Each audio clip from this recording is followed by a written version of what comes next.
So guys, आज मैं आपको समझाने वाला हूँ रिपीटिंग ऑफ स्ट्रक्चर्स के कॉम्प्लेक्स चार्ट पैटर्न्स यानी कि सीसीपीज के बारे में। देखो, ये जो सीसीपीज होते हैं बेसिकली चार्ट पैटर्न तो आप लोग सब जानते ही हैं। पीनेंट हो गए, वेजिस हो गए, ट्राइंगल्स हो गए, हेड एंड शोल्डर्स हो गए। तो इन सबको नॉर्मली कैसे यूज़ करते हैं ये आप सभी जानते हैं। लेकिन मैंने इनको एक अलग कैटेगरीज के अंदर डाला है कि अगर इनकी ऐसी सिचुएशन आ जाए जैसे कि मैं आपको आज डिस्क्राइब करूंगा, तो आप उसको कैसे सॉल्व कर सकते हो।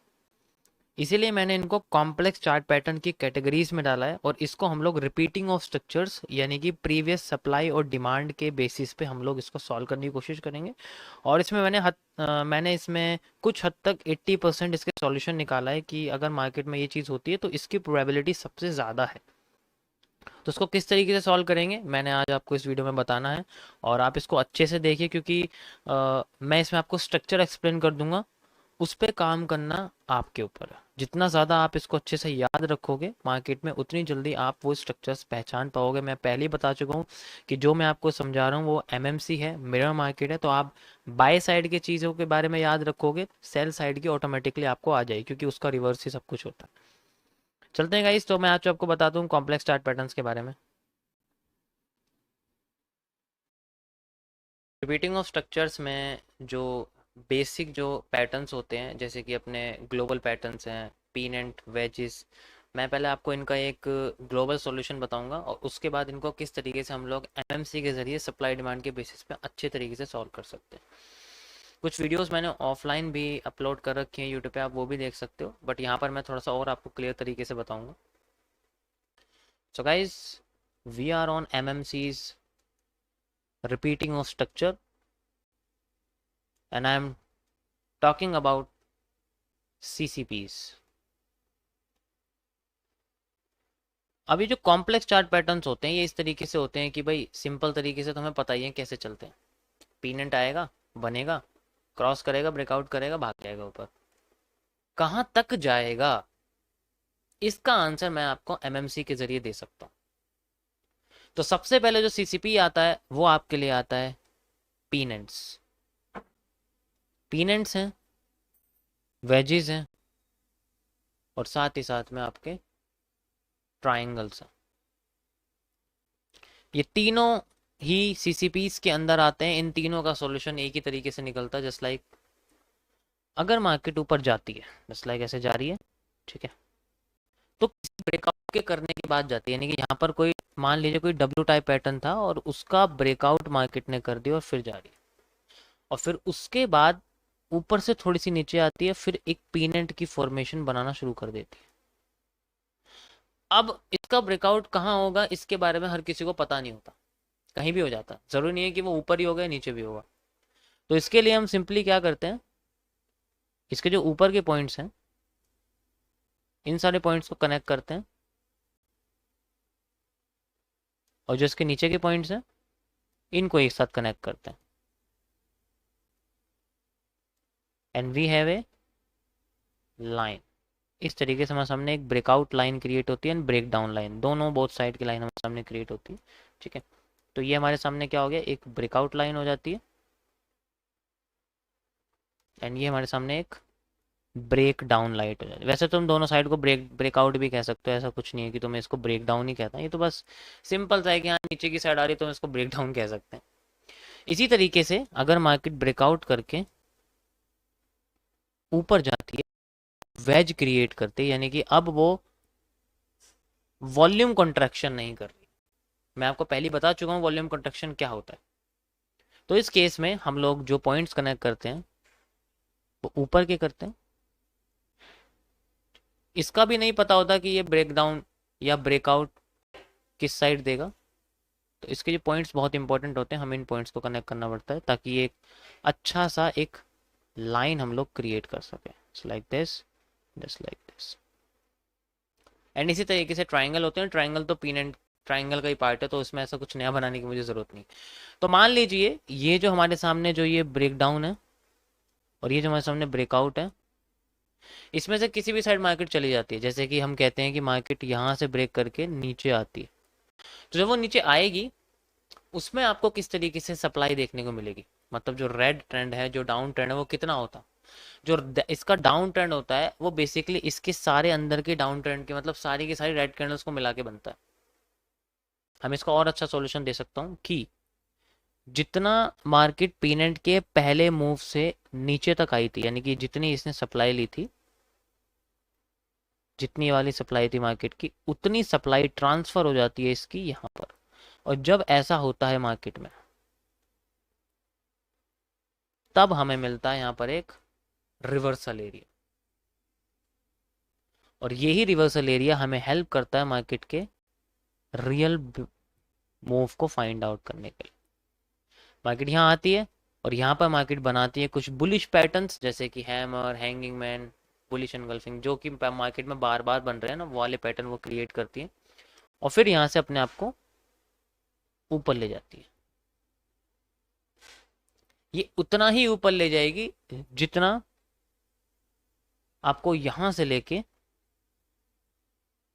यहाँ तक का मूव ये मिला था। जस्ट लाइक आप कह सकते हो कि यहाँ से लेके यहाँ तक का जितना मूव था आपके सामने, ये ही मूव ट्रांसफर हो जाएगा आफ्टर द पैटर्न। ये यहाँ आके मूव यहाँ तक हो जाए, सेम मूव होता है, और फिर मार्केट वहां से रिवर्स करना शुरू कर सकती है। ये ही सेम चीज वेज के साथ होती है। मान लीजिए पीनेट ने नीचे की साइड दिया, वेज ने ऊपर की साइड दे दिया, तो इस कंडीशन में जो ब्रेकआउट हुआ वो ऊपर हुआ, उसमें मार्केट कितना ऊपर जा सकती है? उसमें मार्केट उतना ही ऊपर जा सकती है जितना मार्केट अपने आप को पहले मूव के बाद ऊपर लेके गई थी। सेम टू सेम ऐसा ही मूव यहाँ क्रिएट होता है। 78% केसेस में यही होता है कि मार्केट अपने आप को उतना ही मूव लेके जाती है, यही मूव यहाँ ट्रांसफर हो जाता है इस जगह से, और फिर बाद में जब ये मूव ट्रांसफर होता है तो ऊपर मार्केट के पास आता है एक reversal area. This is a markets reversal area, और यहाँ पर फिर बेरिश पैटर्न बनते हैं, वही पैटर्न जो ऊपर की साइड बन रहे होते हैं, यहाँ बन रहे होते हैं, यहाँ बन रहे होते हैं, यहाँ पर बन रहे होते हैं। तो यहाँ जो बेरिश पैटर्न होते हैं कैंडल्स के, वही यहाँ बन रहे होते हैं, और जब यहाँ बनते हैं मार्केट अपने आप को फिर नीचे लेके आ जाती है, लाइक दिस। इस कंडीशन में जो यहाँ पर ये डाउन ट्रेंड होता है, ये अप ट्रेंड के बराबर ही होता है, यानी कि यहाँ पर जो आपको सप्लाई देखने को मिलेगी वो बेसिकली आपको सेम ही देखने को मिलेगी जो यहाँ पर डिमांड क्रिएट होती है, यानी कि यहाँ उल्टा हो जाता है बस। अगर यहाँ पर ब्रेकआउट हुआ है तो ऐसा होता है, अगर यहाँ ब्रेक डाउन हुआ है तो इसका उल्टा हो जाता है, फिर वो डिमांड जितनी है वो उतनी डिमांड बन जाती है। इसलिए मैंने आपको पीनेंट में समझा। So this is the pennants CCPs. हम लोग इस तरीके से इसको सॉल्व करते हैं। ज्यादातर लोग क्या करते हैं, ब्रेकआउट होते हैं पीनेंट का ट्रेड ले लेते हैं और फिर उनका लॉस हो जाता है। ये होने के सिर्फ 30% चांसेस हैं कि मार्केट ब्रेकआउट करेगी और फिर एक बड़ा लंबा सा मूव देगी। बहुत कम चांस होते हैं इस चीज़ को होने में, और दुनिया में सिर्फ इसके बारे में सबको पता है कि पीनेंट और ये वेजेस वगैरह ऐसे काम करते हैं। एक बार ब्रेकआउट कर दिया तो मार्केट वहाँ धूम मचाने लग जाती है। ऐसा नहीं होता हर बार। ये होने के सिर्फ 30% चांस है, जो मैं आपको बता रहा हूँ ये होने के 70% चांस है। अब इसी तरीके से जितने भी पीनेंट्स, वेजेस और ट्रायंगल्स होते हैं, जैसे कि हमारे आइसोसेलेस ट्रायंगल्स हैं, स्केलन ट्रायंगल्स हैं, इक्विलेटरल ट्रायंगल्स हैं, डिसेंडिंग ट्रायंगल्स हैं, इन सब के साथ ये सब चीज़ें काम करती हैं।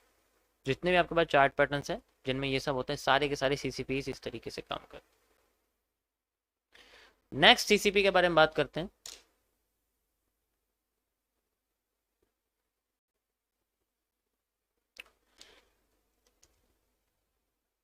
जो हमारा अगला सीसीपी है दैट इज रेड ट्रैप। ये आप बहुत सुनने को मिलेगा आपको, इसके बारे में मैं लाइव में बता चुका हूँ, लेकिन आज मैं आपको इसको खुल के बताऊंगा कि इसमें कैसे इसको ब्रेक डाउन करते हैं। अगर ऐसा पैटर्न अगर मार्केट में बनता है तो उसको कैसे सॉल्व करते हैं। रेड ट्रैप बेसिकली दोनों साइड के लिए होता है, डब्ल्यू के लिए भी होता है, एम के लिए भी होता है। बस फर्क यह है कि डब्ल्यू के लिए रेड ट्रैप अप साइड के लिए होता है, एम के लिए रेड ट्रैप डाउन साइड के लिए होता है। बस आपको मिरर मार्केट यूज करनी है, एक साइड समझना, दूसरी साइड अपने आप आ जाएगी।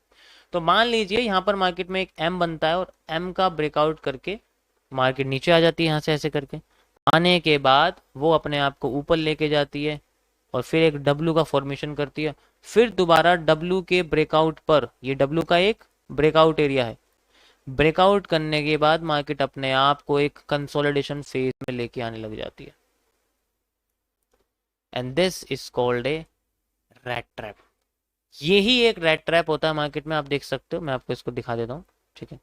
तो यहाँ पर जो पॉइंट्स होते हैं ये बेसिकली रेड ट्रैप्स के पॉइंट्स होते हैं। ये ऊपर नीचे हो सकते हैं, मैंने आपको एग्जैक्ट बना के दिखाया, ऐसा नहीं होता हर बार आपको एग्जैक्ट देखने को मिलेंगे, ये ऊपर नीचे हो सकते हैं। तो ये पूरा का पूरा रीजन एक रेड ट्रैप बन जाता है। अब इसके अंदर जो भी पहला मूव होता है वो फेक होता है। जो भी पहला मूव होगा, बहुत बड़ा जो मूव होगा, वो फेक होगा। जस्ट लाइक अगर इसका मूव नीचे की साइड होता है तो ये क्या करेगा, अपने आप को डायरेक्ट नीचे से लेके नहीं आएगा, ये अपने आप को यहाँ से ब्रेक करेगा, रीटेस्ट देगा, देन फिर नीचे आएगा। तो इसमें यहाँ से लेके यहाँ तक की जो ये सप्लाई थी आप देख सकते हो, ये आपको मेजर करनी पड़ेगी और यही सप्लाई ट्रांसफर हो जाती है यहाँ पर, यहाँ से लेके यहाँ तक की सप्लाई एग्जैक्ट होती है। और फिर मार्केट में इस जगह से आता है एक रिवर्सल एरिया, और ये याद रखना कि ये रिवर्सल एरिया हमेशा बॉटम के पास जाके होता है। यानी कि ये जो एरिया बनता है ये सारा का सारा क्वार्टर एरिया बनता है। यानी कि ये क्या है, एक रेजिस्टेंस है, ये सपोर्ट है, सॉरी ये एक सपोर्ट है, और ये जो हिस्सा है यहाँ पर जो आप देख रहे हो ये क्वार्टर सपोर्ट का एरिया है। ये क्वार्टर सपोर्ट यानी कि वो एरिया जो सपोर्ट और रेजिस्टेंस, सेंट्रल और सपोर्ट के बीच में होता है। सेंट्रल एरिया हो गया, रेजिस्टेंस हो गया, तो सेंट्रल एरिया से नीचे और क्वार्टर से और सपोर्ट से ऊपर, वो बीच का जो हिस्सा होता है वो क्वार्टर एरिया होता है, यानी कि एक चौथाई एरिया जो होता है। उसी जगह पे लुभावने पैटर्न्स आते हैं। यहाँ आपको इतने पैटर्न मिलेंगे, इतने पैटर्न मिलेंगे लुभावने वाले, और इस रास्ते पर भी आपको खूब पैटर्न मिलेंगे। जब तक मार्केट अपने सपोर्ट तक नहीं आती, रियल सपोर्ट तक, वो क्वार्टर सपोर्ट में आपको लुभावने पैटर्न देगी। जैसे कि बहुत बढ़िया बढ़िया आपको हैंगिंग मैन मिलेंगे, बुलिश वाले जो मार्केट को बुलिश करते हैं। बहुत बढ़िया बढ़िया आपको यहाँ हैमर दिखेंगे, बुलिश एनगल्फिंग दिखेंगी, लेकिन वो तब तक फेल है जब तक वो मार्केट में सपोर्ट तक नहीं आते। जैसे ही मार्केट में उनकी पूरी की पूरी सप्लाई खत्म हो जाएगी इस जगह आके, फिर यहां से वो अपना इतना मूव देंगे जितना मूव ब्रेकआउट के बाद मार्केट में मिला था। जस्ट लाइक यहां से लेके फिर वो इतना मूव देंगे जितना मूव इस डब्ल्यू के दूसरे बॉटम से इस रेड ट्रैप के पहले टॉप तक दिया था। यानी कि यहां से लेके यहां तक की जो आपको ये डिमांड दिख रही है, ये डिमांड ट्रांसफर हो जाती है एट दिस पॉइंट। फिर मार्केट अपने आप को उतना ही ऊपर लेके जाती है जितना अपने आप को लेके गई। उसके बाद तक का मूव इस रेड ट्रैप का नहीं होता। अपने को डिमांड चाहिए, और इसमें जो एवरेज रिस्क रिवॉर्ड रेशियो होता है, जो एवरेज रिस्क रिवॉर्ड रेशियो वो 1:11 होता है। अगर ये रिस्क रिवॉर्ड निकल रहा है, इट मीन्स आपने रेड ट्रैप को आइडेंटिफाई कर लिया, वो एक रियल में रेड ट्रैप है। अगर इसका रिस्क रिवॉर्ड ज्यादा होता तो ये क्या करेगा, अपने आप को डायरेक्ट नीचे से लेकर, सेंट्रल एरिया हो गया, रेजिस्टेंस हो गया, तो सेंट्रल एरिया से नीचे और क्वार्टर से और सपोर्ट से ऊपर, वो बीच का जो हिस्सा होता है वो क्वार्टर एरिया होता है, यानी कि एक चौथाई एरिया जो होता है। उसी जगह पे लुभावने पैटर्न्स आते हैं। यहाँ आपको इतने पैटर्न मिलेंगे, इतने पैटर्न मिलेंगे लुभावने वाले, और इस रास्ते पर भी आपको खूब पैटर्न मिलेंगे। जब तक मार्केट अपने सपोर्ट तक नहीं आती, रियल सपोर्ट तक, वो क्वार्टर सपोर्ट में आपको लुभावने पैटर्न देगी। जैसे कि बहुत बढ़िया बढ़िया आपको हैंगिंग मैन मिलेंगे, बुलिश वाले जो मार्केट को बुलिश करते हैं। बहुत बढ़िया बढ़िया आपको यहाँ हैमर दिखेंगे, बुलिश एनगल्फिंग दिखेंगी, लेकिन वो तब तक फेल है जब तक वो मार्केट में सपोर्ट तक नहीं आती। जैसे ही मार्केट में उनकी पूरी की पूरी सप्लाई खत्म हो जाएगी इस जगह आके, फिर यहां से वो अपना इतना मूव देंगे जितना मूव ब्रेकआउट के बाद मार्केट में मिला था। जस्ट लाइक यहां से लेके फिर वो इतना मूव देंगे जितना मूव इस डब्ल्यू के दूसरे बॉटम से इस रेड ट्रैप के पहले टॉप तक दिया था। यानी कि यहां से लेके यहां तक की जो आपको ये डिमांड दिख रही है, ये डिमांड ट्रांसफर हो जाती है एट दिस पॉइंट। फिर मार्केट अपने आप को उतना ही ऊपर लेके जाती है जितना अपने आप को लेके गई। उसके बाद तक का मूव इस रेड ट्रैप का नहीं होता। अपने को डिमांड चाहिए, और इसमें जो एवरेज रिस्क रिवॉर्ड रेशियो होता है, जो एवरेज रिस्क रिवॉर्ड रेशियो वो 1:11 होता है। अगर ये रिस्क रिवॉर्ड निकल रहा है, इट मीन्स आपने रेड ट्रैप को आइडेंटिफाई कर लिया, वो एक रियल में रेड ट्रैप है। अगर इसका रिस्क रिवॉर्ड ज्यादा होता है तो उसका मतलब वो रेड ट्रैप थोड़ा सा पावरफुल है, अगर वो कम होता है तो उसका मतलब पावरफुल नहीं है। Got it? नेक्स्ट, इसी में अगर दूसरा ब्रेकआउट हो, यानी कि अभी तो नीचे की साइड हुआ, अगर ये ऊपर की साइड हो जाए तो इसको कैसे सॉल्व करेंगे हम? इसके लिए सॉल्यूशन है कि अगर यहाँ पर सिंपली हमारे सामने ब्रेकआउट होता है एंड देन मार्केट में आपको डब्ल्यू बनाती है और फिर ऊपर की साइड जाती है, कंसोलिडेट करने लग जाती है। देखो यहाँ पर कोई सा भी स्ट्रक्चर बन सकता है, पीनट बन सकता है, वेजेस बन सकते हैं, कुछ भी बन सकता है, वो सारे के सारे रेड ट्रैप्स ही होते हैं। यानी कि डब्ल्यू के नेक पर जब ये नाचने लग जाती है तब ऐसा होता है। तो अब यहाँ पर अगर आप देखोगे तो यहाँ पर जो है मार्केट में जो आपको ये जो पॉइंट्स आपको दिख रहे हैं सारे के सारे, ओके, ये वाले जो पॉइंट्स हैं, अब इस बार मार्केट ने क्या करा, अपने आप को ऊपर की साइड ब्रेकआउट कर दिया। अब वो ऐसे नहीं करेगी ब्रेकआउट, ऐसे डायरेक्ट नहीं करेगी, वो पहले ब्रेकआउट करके रिटेस्ट करके फिर ऊपर जाएगी और फिर अपने आप को इधर लाने की कोशिश करेगी। यानी कि अपने आप को फिर इधर लाएगी, किधर की साइड, नीचे की साइड।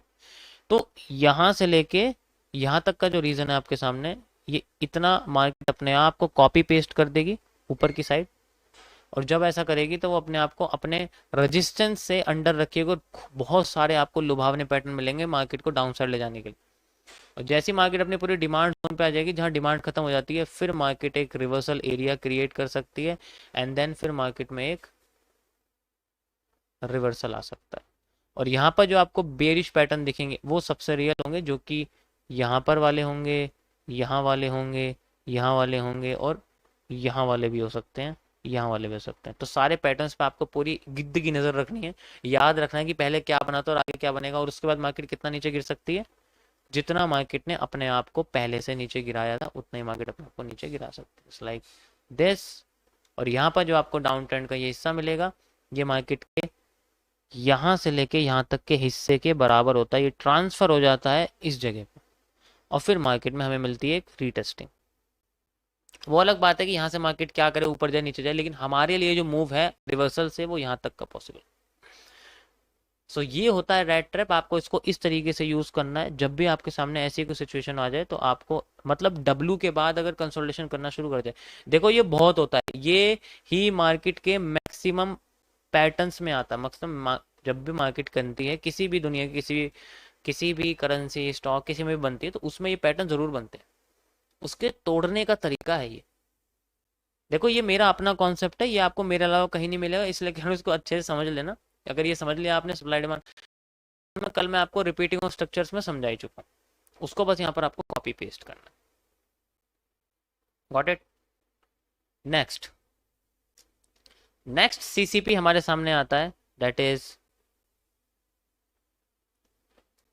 एलिप्स। नेक्स्ट सीसीपी हमारे सामने, हम लोग बात करेंगे एक एलिप्स की। ये एलिप्स बड़ा खतरनाक होता है, इसे समझने के लिए थोड़ी अलग लेवल की कॉन्सेप्ट चाहिए। मैं आपको बहुत सिंपल तरीके से समझाऊंगा। मार्केट में एक कंसोलिडेशन के बाद ब्रेकआउट आते ही मार्केट ऊपर जाने लग जाती है, और फिर बाद में अपने आप को खोलने लगती है, और खोलने के बाद अपने आप को फिर छोटा करने लग जाती है। ये जो पैटर्न होता है, इसके स्टार्टिंग में जो कैंडल होती है, लाइक जो स्टार्टिंग में इसकी कैंडल होती है जिससे ये एलिप्स बनता है, वही कैंडल इसके एंड में बन दो। बस आपको ये ध्यान रखना है कि जो जैसे यहाँ ग्रीन कैंडल बन रही है, ग्रीन कैंडल बन रही है, तो उसकी स्टार्टिंग की जो सबसे पहली कैंडल थी, उस जिसके बाद मार्केट ने अपने आप को एलिप्स में बनाना शुरू करता, उस कैंडल पे आपको नजर रखनी है, क्योंकि उसी का एंड इस एलिप्स का एंड होगा।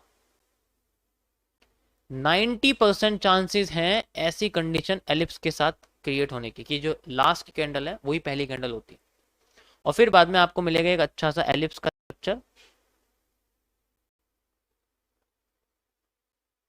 आप देख सकते हैं यहां पर क्या होता है, मार्केट सबसे पहले अपने वॉल्यूम को एक्सपेंड करती है और फिर बाद में कॉन्ट्रैक्ट करती है।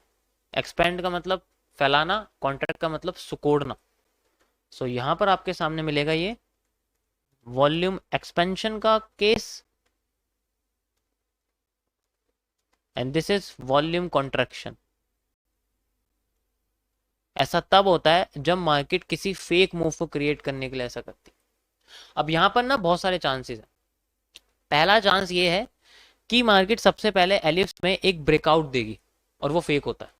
ज्यादातर केसेस में जब मार्केट ऊपर जाती है तो एलिप्स का ब्रेकआउट डाउन साइड में आता है, और ये इसकी सबसे बड़े ट्रेंड के बराबर हो। जैसे मान के चलो सेंटर में सबसे बड़ा ट्रेंड क्या बना, यहां से लेके यहां तक, तो ये ही ट्रेंड आ जाता है यहाँ पर डाउन साइड में। जब ये पूरा हो जाता है तब मार्केट में एक रियल रिवर्सल एरिया आता है, और फिर मार्केट अपने आप को उठा के ले जाती है। कितना ऊपर ले जाती है, ये उतना ऊपर लेके जाएगी जितना मूव इस ब्रेकआउट से इस पहली कैंडल तक का आया था, उतना ही मूव मार्केट का कॉपी पेस्ट होके यहाँ आ जाता। हमें उतनी ही डिमांड मिलेगी, यानी कि हमें इसमें वही 1:11 का रिस्क रिवॉर्ड एवरेज मिल सकता है, ये चीज। तो इसमें एंट्री किस जगह से होती है, इन जगह पर, इन जगह पर। यहाँ पर भी आपको वही बुलिश पैटर्न मिलेंगे जो आपको यहाँ मिलेंगे, यहाँ मिलेंगे, यहाँ मिलेंगे, यहाँ मिलेंगे, यहाँ मिलेंगे। यहाँ जितने बुलिश पैटर्न्स होते हैं वो आपको ही देंगे, यानी कि रिपीटिंग ऑफ स्ट्रक्चर है, तो बार बार यहाँ रिपीटिंग ही मिलेगी। ब्रेकआउट होना, जैसे मार्केट में नीचे बुलिश एनगल्फिंग बन रही है, हैमर बन रहा है, तो यहाँ आके भी आपको बुलिश एनगल्फिंग और हैमर ही देखने को मिलेगा। देखो ये भी होने के 78% चांसेस हैं, बाकी के जो चांसेस बचे हैं, जैसे कि हम कह रहे हैं 22% चांस है मार्केट के कि वो अपने आप को डायरेक्ट ब्रेकआउट करके ऊपर ले जा सकते हैं, उसके चांस बहुत कम। अब जब मार्केट हमारे सामने पूरी की पूरी डिमांड एक बार में दे गई, यानी कि जैसे मान के चलो नीचे की साइड ने ब्रेकआउट दिया और फिर बाद में 50% यूज करा, अगर 100% कर देती तो मार्केट रिवर्सल करेगी नहीं। भाई अगर मान लीजिए मैं आपसे बोलूं कि हर बार हम लोग ऐसा ही सोच रहे हैं कि मार्केट हमेशा फेक आउट ही दे रही है, अगर रियल ब्रेकआउट दे दिया तब क्या, तब तो कोई कंडीशन ही लागू नहीं होती ना। क्योंकि अगर मार्केट के इस कंडीशन में मान लीजिए ऐसे आती है, भाई ऐसे करके ब्रेकआउट करके वो नीचे जाए जा रही है, अगर हमें किसी एक रीजन पे रिवर्सल कैंडल नहीं मिली, यहां पर हमें हैमर बना हुआ नहीं दिखा, यहां हमें बुलिश एंगल्फिंग नहीं दिखी, फिर तो कोई बात ही नहीं है ना। हमें इन कैंडल्स को ही तो चाहिए, यही तो बताएंगे हमें कि मार्केट में रिवर्सल हो रहा है नहीं हो रहा। जब ये कैंडल ही हमारे किसी रिवर्सल, जैसे कि हमने बोला कि ये वाला हिस्सा मार्केट में कॉपी होता है और ये हिस्सा यहाँ से लेके यहाँ तक बैठता है, अब इस जगह पे हमें एक भी रिवर्सल कैंडल नहीं मिलेंगी तो मार्केट में रिवर्सल ही नहीं आएगा, कंटिन्यू करती रहेगी, एग्जीक्यूशन ही नहीं होगा, कोई ट्रेड ही नहीं लगेगी, फिर तो बात ही खत्म होगी ना। तो उस बारे में मुझे समझाने की जरूरत नहीं, वो आप खुद समझ सकते हो कि जब ऐसा हुआ ही नहीं तो एग्जीक्यूशन ही नहीं होगा, ट्रेड ही नहीं लगने की। तो उसमें आपको मैंने क्या बोला, मैं आपको कॉम्प्लेक्स चार्ट पैटर्न समझा रहा हूँ, ये सिंपलिसिटी नहीं बता रहा। ये तो सिंपल सी चीज है कि ब्रेकआउट करके अगर नहीं करा रिवर्सल तो डाउन साइड आती रहेगी आती रहेगी आती, और हम लोग ब्रेकआउट पर नहीं चलते, हम लोग रिवर्सल वाले हैं। अगर आ रही है नीचे फिर पूरी पूरी डिमांड को सप्लाई में कन्वर्ट कर दो, एग्जैक्ट यहाँ मार्केट फिर रिवर्स कर जाएगी, तब एक अलग बात है। तब तो ऑब्वियस बात, तो सिंपल कॉन्सेप्ट आपको यूज करना पड़ेगा, लेकिन मैं आपको वो बता रहा हूँ जो बहुत कॉम्प्लेक्स है, जिसे सॉल्व करना मुश्किल है बहुत ज्यादा उन केसेस में, और जो सबसे ज्यादा मार्केट में होता है। ये बहुत कम होता है, रियल ब्रेकआउट मार्केट में सिर्फ 20% होते हैं, बाकी के फेक होते हैं। इसलिए मैं आपको फेक हिस्सा समझा रहा हूँ ताकि आप रियल हिस्से को तो खुद ही समझ जाओ। अगर हम लोग समुद्र में से कीचड़ साफ कर देंगे तो पूरा समुद्र साफ दिखेगा, क्योंकि समुद्र बहुत बड़ा है, कीचड़ थोड़ी सी है। सो गाइस ये था हमारे सामने एलिप्स का कॉन्सेप्ट, आप देख सकते हो ये भी सीसीपी का सबसे पावरफुल एरिया है, आप समझ सकते हो, बहुत तगड़े वाला यहाँ पर हमें देखने को मिला है, सारी सारी चीजें हैं। नेक्स्ट हमारे सामने पैटर्न आता है वॉल्यूम एक्सपेंशन का, सिंपल सा एक पैटर्न जिसको हम लोग बोलते हैं ब्लू रे। नेक्स्ट सीसीपी है आपके सामने, that is known as the blue ray. देखो बाकी बहुत सारे चार्ट पैटर्न्स हैं जो मिलते जुलते हैं, मैं आपको वो बेस्ट बताऊंगा, जो मिलते जुलते हैं वही मैं आपको बताऊंगा, बाकी सबके साथ एक जैसी कंडीशन होती है, इसलिए सारे मैं एक एक करके आपको एक्सप्लेन करूंगा, सबकी कंडीशन ये है। ब्लू रे एक ऐसा पैटर्न है जब मार्केट मान लीजिए डाउन साइड में आ रही है और अपने आप को एक्सपेंड करना शुरू कर रही है, इस कंडीशन में मार्केट हमेशा उसी डायरेक्शन में जाती है जिस डायरेक्शन से आती है, तो इसमें कोई जो है अलग से आपको कुछ ब्रेकआउट वगैरह नहीं देखने को मिलेगा। बस आपको ध्यान रखिए अगर मार्केट ऊपर से नीचे आ रही है तो ये अपना ब्रेकआउट करने के बाद उसी डायरेक्शन में जाती रहेगी, तो उसमें कोई रीजन नहीं होता। अगर ऐसा पैटर्न आपको देखने को मिल रहा है, एलिप्स आधे हिस्से से टू बन जाए, भाई एलिप्स बनने की कोशिश, अगर ये नीचे नहीं जाता तो ये एलिप्स बनाता छोटा होने लग जाता है ना, लेकिन ऐसा नहीं हुआ ना, इसने क्या करा आधे हिस्से से अपने आप को नीचे कर दिया। अब जब ऐसा कर दिया फिर तो कोई कॉन्सेप्ट ही लागू नहीं होता। अब इसमें कितना सप्लाई आएगी, देखो ध्यान से समझो, कैसे पता लगेगा कि हमें रिवर्सल कैसे फाइंड आउट करना है इसका। इसमें रियल ब्रेकआउट होता है हमेशा और मूव अच्छा आता है। जितना मार्केट ऊपर के ब्रेकआउट से यहां यहां तक आई थी, यानी कि यहां से लेके यहां तक का जितने इनने सप्लाई दी थी, उतनी सप्लाई ये सबसे हाई से लेके जब ब्रेकआउट कर लेगी, जैसे ब्रेकआउट कर लेगी उसी ब्रेकआउट के हाई को देखना है और उसको देखना, फिर बाद में नीचे कहां तक आती, जहां तक आएगी तब आपको इसके रिवर्सल देखने का मौका मिलेगा। एंड ये रिवर्स कितना कर सकती है, इससे पहले वाली डिमांड देखो, यहां से लेके यहां तक की जो ये डिमांड आपको दिख रही है, यही डिमांड अप साइड में क्रिएट हो सकती है, यहां से लेके यहां तक ऐसे करके, और फिर मार्केट अपने आप को नीचे वगैरह जो भी करेगी वो आगे का मूव है, लेकिन हमारे लिए मूव यहां तक रहेगा। इसमें भी हमें 1:7 से लेके 1:17 तक का रिस्क रिवॉर्ड मिलने की पूरी पूरी संभावना रहती है। देखो ये जो मैं आपको कॉन्सेप्ट बता रहा हूँ, इनमें आपको कैंडल पकड़नी है, एरिया नहीं पकड़ना है। अगर मैं बोल रहा हूँ हैमर, तो हैमर है, हैमर के ऊपर एंट्री होती है, हैमर का नीचे लॉस होता है, पूरा स्ट्रक्चर नहीं है कि डब्ल्यू है तो डब्ल्यू का नेक से लेके यहाँ तक का आपने ऐसे ले लिया, ऐसा नहीं होता इसके अंदर। ये एमएमसी है, यहाँ सीधे एक कैंडल पकड़ी जाती है, क्योंकि इतना भरोसा होता है उस कैंडल के बाद मार्केट आने की नहीं है नीचे। लाइव स्ट्रीम आप मेरी देखते हो, आपको पता है सबको किस तरीके से मैं यूज़ करता हूँ। तो ये सारा कॉन्सेप्ट कैंडल्स के बेसिस पे है। तो मैं अगर आपको बोल रहा हूँ कि ये रिवर्सल एरिया, तो यहाँ एक कैंडल है, वो रिवर्सल वाली, वो बुलिश कैंडल है जो मार्केट में यहाँ बनेगी, यहाँ बनेगी, यहाँ बनेगी, ये सारे वही कैंडल्स हैं। सो ब्लू रे में ऐसे होता है कि वो अपने आप को फैलाती है और फिर बाद में एक साइड में जाती है, और वो हमेशा ट्रेंड के साथ होता है, अगेंस्ट में नहीं होता वो कभी भी। अगर अगेंस्ट में हो गया तो वो रियल मूव है, फिर वो रिवर्स नहीं करने वाला। यानी कि अगर नीचे आने की बजाय मार्केट ऊपर चलेगी तो वो रियल मूव होता है, फिर वो आसानी से नीचे नहीं आने वाली। और ऐसे होने के 30% चांस होते हैं। इसके बारे में मैं नहीं समझाऊंगा आपको, क्योंकि ये मार्केट में बहुत कम बनते हैं। जो सबसे ज्यादा बनते हैं मैं आपको उन कॉम्प्लेक्स पैटर्न के बारे में बता रहा हूं। समझ में आएगा इस सभी को? सो गाइस, ये थे आज के हमारे सीसीपीस के पैटर्न। ज़्यादा नहीं है, देखो आपको बस इन्हीं पे मैंने आपको पहले बताया, मैं आपको सारे के सारे बता दूंगा तो उसमें आपको बहुत कंफ्यूजन हो जाएगी। इसीलिए जो सबसे ज़्यादा मार्केट में बनते हैं, जो मैंने आपको लाइव में ही बताए, मैं ऑलरेडी बता चुका हूँ, जो मैं लाइव में बताया वही मैं आपको यहाँ बताऊंगा, लेकिन बहुत सिंपल तरीके से, बहुत सोबर तरीके से। आप इस पे जितनी प्रैक्टिस करोगे मार्केट में आपका हाथ उतना बैठ जाएगा। और रिपीटिंग ऑफ स्ट्रक्चर्स का आपको यूज़ करना है, सप्लाई डिमांड को अच्छे से समझना है, कहाँ की सप्लाई कहाँ यूज़ होनी है, आपको यहीं से शुरुआत करनी है अपनी। लाइव मार्केट में आप अभी वो करने के लिए तैयार मत होना, अभी आप पहले जो बन चुका है उसको याद करिए, कौन सी सप्लाई कैसे यूज़ करनी है, कौन सी डिमांड कैसे यूज़ करनी है। सबसे पहले आपको यही चीज़ समझ में आएगी कि किस तरीके से हम लोग ये सारे के सारे पैटर्न्स। तो मैं आपको बता चुका हूँ गाइस, रिपीटिंग ऑफ स्ट्रक्चर्स के कुछ CCPs, pennant, wedges, triangles, red trap W के साथ, और साथ में रिवर्सल्स, और साथ में एलिप्स, एंड देन लास्ट में आपका आता है ब्लू रे। ये सबसे पावरफुल पैटर्न है मार्केट में, 99% यही सब बनते हैं। और भी बहुत सारे होते हैं, लेकिन अभी फिलहाल के लिए आप इन्हें रखिए।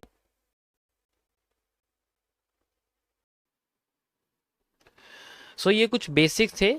ऐसे कई सारे पैटर्न्स हैं, लेकिन आपको सारे जानने की कोई ज़रूरत नहीं है, आप सिर्फ इन सारे इनको जानो जो मैंने अभी बताया।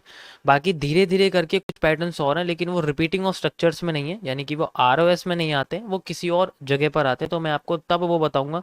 उनके लिए अलग हम टूल्स यूज़ करते हैं, उनके लिए हम अलग ट्रेडिंग के कॉन्सेप्ट यूज़ करते हैं, अगर मैं आप ट्रेडिंग के कॉन्सेप्ट से बताऊँ तब। आई होप गाइज आपको आज का लेक्चर पसंद आया होगा। अब मिलता हूँ मैं आपको नेक्स्ट लेक्चर में एक नए टॉपिक के साथ। तब तक आप ये सब चीज़ें प्रैक्टिस करते रहिए और अपने ऑब्जर्वेशन पावर को बढ़ाइए।